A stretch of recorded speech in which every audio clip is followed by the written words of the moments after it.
আসসালামু আলাইকুম। Accounting lovers পক্ষ থেকে সকলকে শুভেচ্ছা ও অভিনন্দন। আমরা গত ক্লাসে বি নাম্বার কোশ্চেনের অ্যান্সার করেছি। আজকে সির অ্যান্সার করব। তো 6 নম্বর দেওয়া আছে 95,000 সমান প্রশ্নবোধক চিহ্ন প্লাস 4,500। তো আমরা জানি যে সম্পদ সমান দায় প্লাস মালিকানা শর্ত। ইংলিশে হচ্ছে assets plus liabilities plus owners equity. তো এখানে অ্যাসেটস এর মান দেওয়া আছে, লাইবিলিটিস এর মান দেওয়া নাই, ওনার্স ইকুইটির মান দেওয়া আছে। তার মানে কি লাইবিলিটিস এর মান আমাদেরকে বের করতে হবে। তো কীভাবে বের করবো আমরা সেটা দেখে নিই। তার আগে বলে রাখি, যারা এ নাম্বার অ্যান্সার পাওয়া নাই তারা দেখে নিতে পারো 3 নাম্বার অ্যান্সার, এ নাম্বার অ্যান্সার। এবং যারা পি নাম্বার অ্যান্সার পাওয়া নাই তারা বি নাম্বার অ্যান্সার দেখে নিতে পারে। আজকে আমরা 3 নাম্বার অ্যান্সার করবো, এখানে বলে লাভ নেই। তো সি নাম্বার প্রশ্নে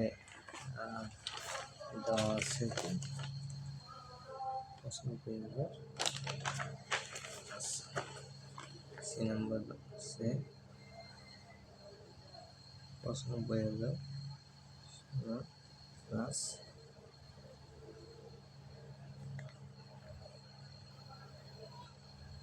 5,500। তো সলিউশন করবো আমরা। আমরা জানি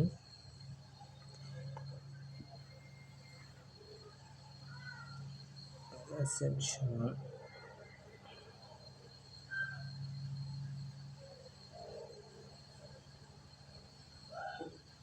লাইবিলিটিস প্লাস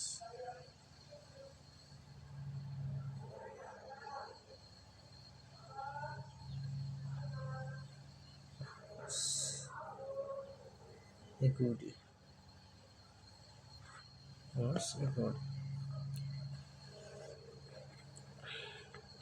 আমরা সমান চিহ্ন দিতে পারি, বা চিহ্ন দিতে পারি, বা এই চিহ্নটা দিতে পারি, বা চিহ্নটা ব্যবহার করতে পারি। এটা তা বোঝায়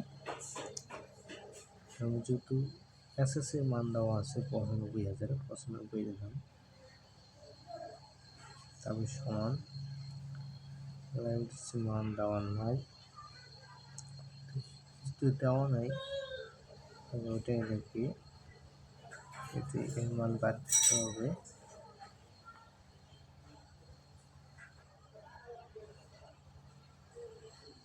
প্লাস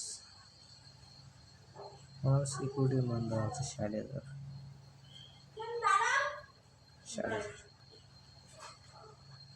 আমরা এখন একটা উল্টে নেব, এটা সামনে আনবো, এটা এই নিয়ে নেবো, এটা সামনে আনবো, লাইবিলিটিস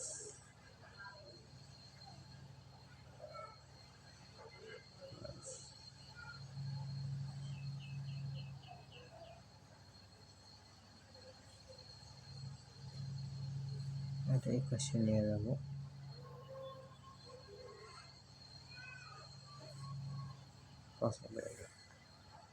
তো যদি এটার মান আমরা বাইর করবো সেক্ষেত্রে এটা লিখবো লাইব্রেরিজ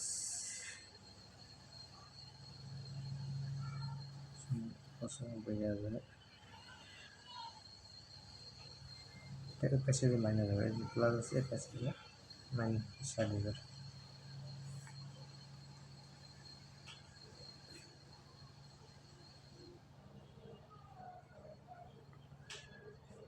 সেক্ষেত্রে কত হয়? 35,000। আচ্ছা, তো এসি নাম্বার অ্যান্সারের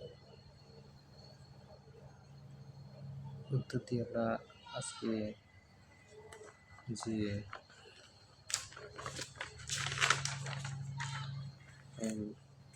জাতীয় বিশ্ববিদ্যালয় অনার্সে অ্যাকাউন্টিং বিষয়ে প্রশ্নটা শেষ করলাম।